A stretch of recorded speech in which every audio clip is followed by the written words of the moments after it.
In the summer of 2018, the Watts family of Frederick, Colorado appeared, by every outward measure, to be the kind of American family people aspire to become. They lived in a tidy two-story home in the Saratoga Trail neighborhood, a suburb so quiet and clean it looked like it had been designed by committee. Chris Watts was 33 years old. He worked as an operator for Anadarko Petroleum, a company in the oil and gas sector. He was broad-shouldered, calm-mannered, and by all accounts unremarkable in the way that only someone keeping a tremendous secret can be. He coached his daughter's sports. He barbecued on weekends. He smiled in every photograph. His wife, Shanann Watts, was 34 years old and 15 weeks pregnant with their third child, a boy they had already named Nico. She was vivacious, magnetic, and ambitious. She ran a home-based business selling nutritional supplements through a company called Level Thrive, and she documented her life openly and enthusiastically on Facebook, posting videos of her daughters, her husband, her pregnancy announcements, and her daily routines to an audience of thousands of followers who loved her for her authenticity and warmth. Bella Watts was 4 years old. She had her father's coloring and her mother's spirit, bright, funny, and already developing the stubborn independence that makes 4-year-olds simultaneously exhausting and wonderful. Celeste Watts was 3. She was the baby of the family in every sense of the word, small, affectionate, the one who still needed to be held. Both girls called their mother Mommy and their father Daddy, and lived the uncomplicated, vivid, tactile life of young children in a comfortable home. They had a dog named Dieter. They had a backyard. They had each other. On the morning of August 13th, 2018, Shanann returned home to Frederick after a business trip to Arizona. She arrived at approximately 1:48 in the morning, let herself into the house, and went upstairs. She texted a friend before she left the airport. She mentioned she was nervous. She and Chris had been going through difficulties, quiet, unspoken difficulties of the kind that accumulate in a marriage under financial stress and emotional distance. She hoped things would be better when she got home. They were not. By the morning of August 13th, Shanann Watts, Bella Watts, and Celeste Watts were dead.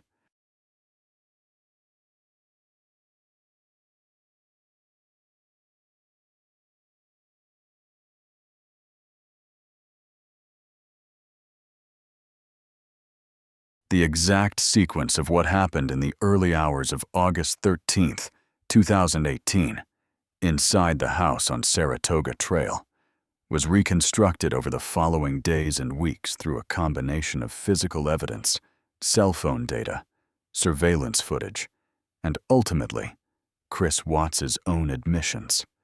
Admissions that evolved and shifted multiple times as investigators pressed him with facts he could not explain away. What is known, confirmed through the totality of the evidence, is this. Shanann Watts arrived home from her business trip at 1:48 a.m. The neighborhood surveillance camera captured her car pulling into the driveway. That was the last time anyone outside the home would see her alive. In the hours that followed, Chris Watts strangled his wife to death in their bedroom. He then entered the rooms of his daughters. Bella was 4. Celeste was 3. They were asleep. He suffocated them. He used their own blankets.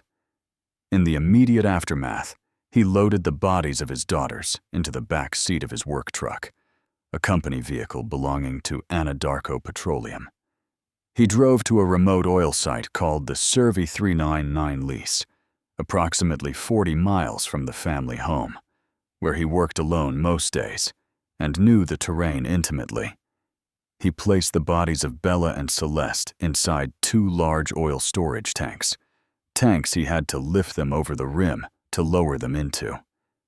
He buried Shanann in a shallow grave in the earth nearby, on the same desolate patch of ground where crude oil was extracted from beneath the Colorado plains. Then he drove home, showered, and went to work. His supervisor later recalled that Chris had seemed distracted that morning, but not alarmed, that he had performed his job duties with the kind of focused ordinariness that investigators would later describe as chilling in its deliberateness. He texted coworkers. He checked in at the site. He did not call the police. It was Shanann's friend, Nicole Atkinson, who raised the alarm. Shanann had a doctor's appointment that morning for the pregnancy. She never showed. She wasn't answering her phone. Nicole called Shanann's husband. Chris said he hadn't seen her since that morning. Nicole was not reassured. She called the Frederick Police Department and asked them to do a welfare check. An officer arrived at the house on Saratoga Trail shortly before noon.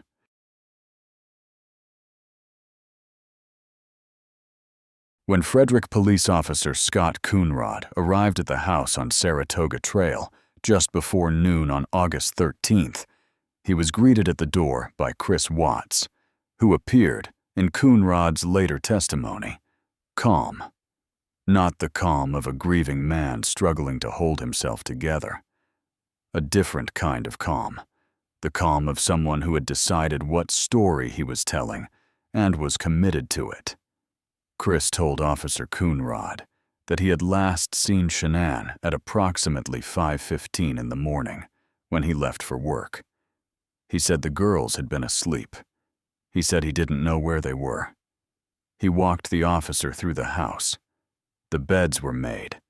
The girls' rooms were tidy. Shanann's phone and keys were still inside the house, which Chris acknowledged was unusual, since she never went anywhere without them. Officer Coonrod noted that the house appeared normal. Too normal, perhaps, for a home where 3 small children and a pregnant woman had simply vanished. By early afternoon, the Frederick Police Department had escalated the case.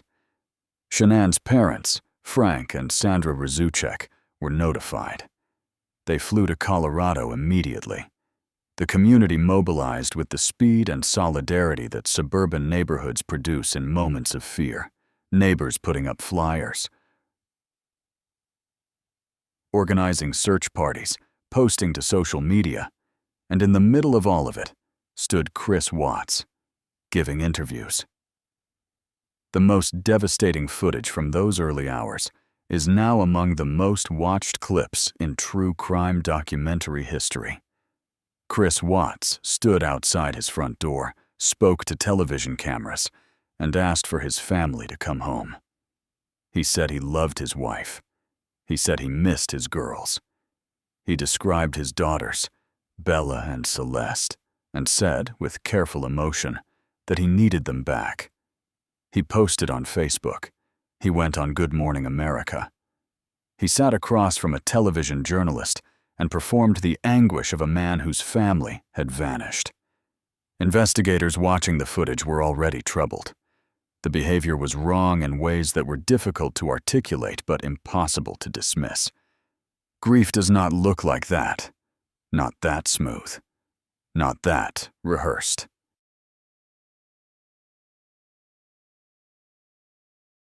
The investigation into the disappearance of Shanann, Bella, and Celeste Watts moved with remarkable speed. Once investigators began pulling at the threads Chris Watts had left behind. Within 24 hours of the initial welfare check, the Frederick Police Department had brought in the FBI and the Colorado Bureau of Investigation. The house on Saratoga Trail was treated as a crime scene. Surveillance footage from the neighborhood was subpoenaed, cell phone records were requested, and investigators began the painstaking process of reconstructing the hours between Shanann's arrival home at 1:48 a.m. and the moment Chris left for work at 5:27 a.m. The neighborhood surveillance camera became the spine of the investigation. It showed Shanann arriving at 1:48 a.m., alive. It showed Chris's company truck leaving at 5:27 a.m., loaded with something in the back seat that investigators could not immediately identify but could not dismiss. A neighbor's Ring doorbell camera captured the truck leaving. The back seat was occupied. A Vivint home security system inside the house had been manually disarmed at 4 o'clock a.m., 2 hours before Shanann would have had any reason to disarm it, and a time that corresponded with nothing in Chris's stated account of the morning. On August 14th, just 1 day after the welfare check, investigators brought Chris Watts in for a formal interview and a polygraph examination. He agreed to both. During the polygraph, he exhibited deception on every relevant question. When investigators confronted him with the results, Chris Watts began to crack. In a recorded interrogation session, he told investigators an extraordinary lie. A lie so brazen and so quickly disproved that it seemed in retrospect like the act of a man who understood that the truth was seconds away and was making one final, desperate attempt to redirect it. He told investigators that he had confronted Shanann that morning. He said he had told her he wanted to end the marriage. He said he looked out the bedroom window and watched Shanann strangle their daughters on the baby monitor. He claimed he had acted in a rage of grief at seeing his children die. The investigators in the room did not believe him. The evidence, already accumulating, would prove he was lying.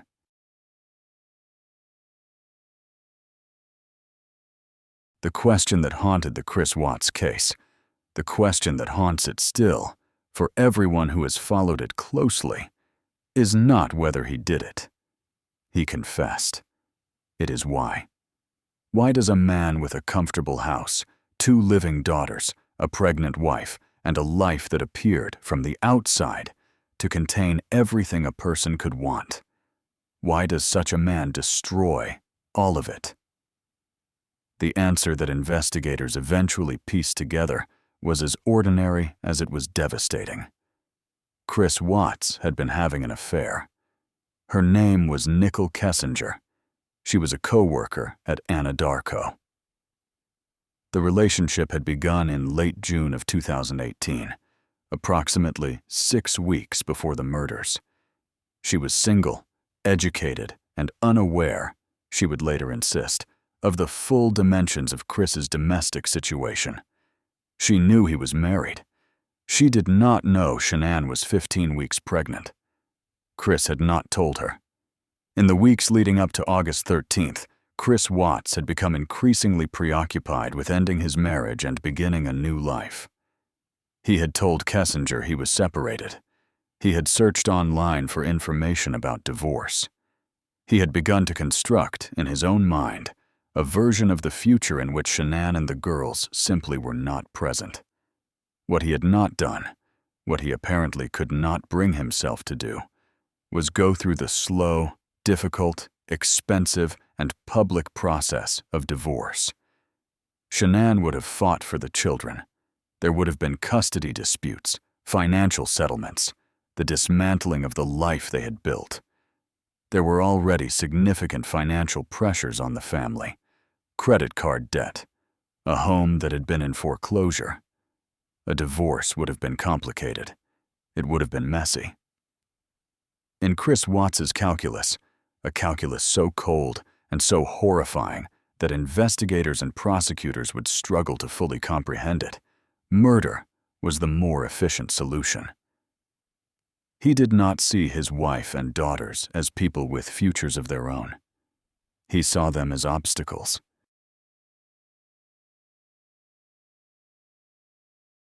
On August 15, 2018, 2 days after Shanann's disappearance was reported, FBI agents and investigators from the Colorado Bureau of Investigation drove out to the Cervi 319 oil lease site, operated by Anadarko Petroleum. Chris Watts had told investigators he had been at the site on the morning of August 13th. Cell phone GPS data confirmed he had been there. The site was remote, a stretch of flat, scrubby Colorado plains where pump jacks pulled crude oil from the earth with the slow, patient rhythm of mechanical labor. When investigators arrived, they found Shanann. She was buried in a shallow grave in the dirt not far from the wellhead, wrapped in a sheet. The burial was hasty and shallow, the work of someone moving quickly in the early morning dark, not someone who had planned this aspect of the crime with care. The discovery of Shanann was terrible. The discovery of Bella and Celeste was worse. Investigators identified 2 large oil storage tanks, sealed metal containers, approximately the size of a small room, designed to hold crude oil before it was transported away. The tanks had been opened. Inside, investigators found the bodies of the 2 girls. Bella was 4. Celeste was 3. The manner in which they had been placed inside the tanks, in a space that required lifting them over the rim, would become one of the most emotionally devastating elements of the prosecution's case. The medical examiner's findings, delivered in the months that followed, established the cause of death for all 3 victims. Shanann had been manually strangled. Bella and Celeste had been asphyxiated, suffocated. Tox screens and forensic analysis confirmed the sequence of events investigators had already reconstructed from the surveillance and phone data. And then there was this detail, which emerged from the autopsy of Bella Watts and which has haunted everyone who has followed the case. The forensic evidence indicated that Bella Watts had fought back. She had scratched at whatever was used to cover her face. She was 4 years old, and she had fought for her life.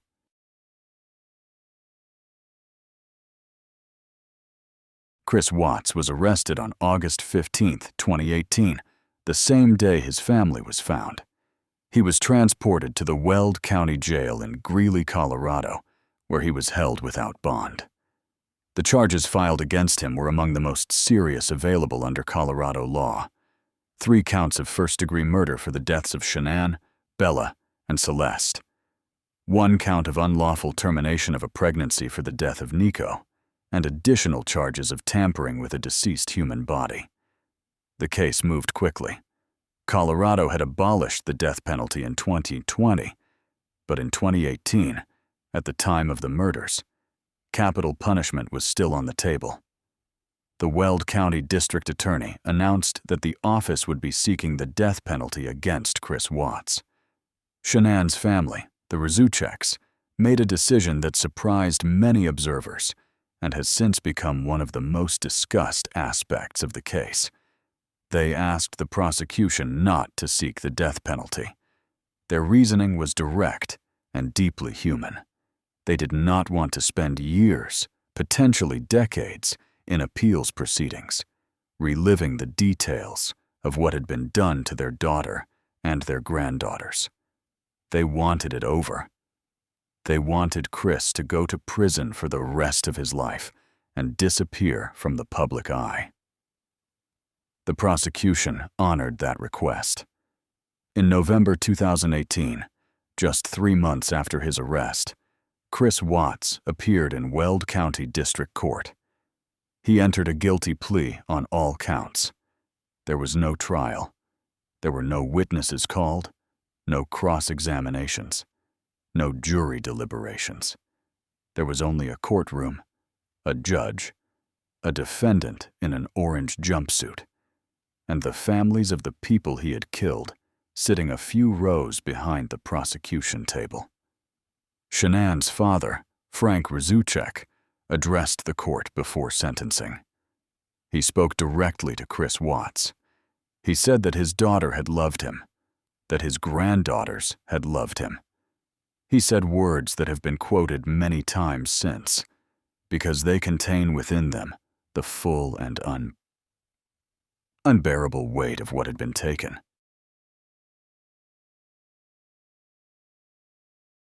On November 19, 2018, Weld County District Court Judge Marcelo Kopkow sentenced Chris Watts to 5 consecutive life sentences in prison without the possibility of parole. 1 for Shanann, 1 for Bella, 1 for Celeste, 1 for Nico, and one for the tampering charge. He would never be released. He was subsequently transferred to Dodge Correctional Institution in Waupun, Wisconsin, at his own request, citing safety concerns about being housed in Colorado, where public awareness of the case was intense. He has since given several interviews from prison, the most notable of which was a series of conversations with investigator Casey Jones that formed the basis of a document known as the Sermon on the Porch, a lengthy recorded conversation in which Chris Watts, still attempting to shape his own narrative, described his actions in terms that satisfied no one and explained nothing. In 2020, Netflix released a documentary film titled American Murder: The Family Next Door, directed by Jenny Popplewell. The film was constructed almost entirely from material that already existed in the public record: Shanann's Facebook videos, body cam footage from the Frederick Police Department, text messages, and home security recordings. It required no reenactments, no dramatic reconstructions. The footage that Shanann had posted of herself and her daughters, ordinary domestic footage, children laughing, a family at dinner, became, in the context of what came after, almost unbearable to watch. The film was viewed by more than 50 million households in its first 4 weeks on the platform, making it one of the most watched documentaries in Netflix history. Shanann Watts was 34 years old. She would have turned 35 in January 20. Bella would have started kindergarten. Celeste would have started preschool. Nico would have been born in January and would have learned to walk by the following autumn. Instead, they are remembered in the footage Shanann left behind, footage she created because she believed in documenting her life, because she wanted her children to have memories, because she could not have known that those videos would become their memorial. Chris Watts is in prison. He will die there. The Rzucek family continues to advocate for victims of domestic violence, carrying forward the names of the people they lost. The house on Saratoga Trail has been sold and renovated. New families live there now, but the names remain: Shanann, Bella, Celeste, Nico. They are not forgotten.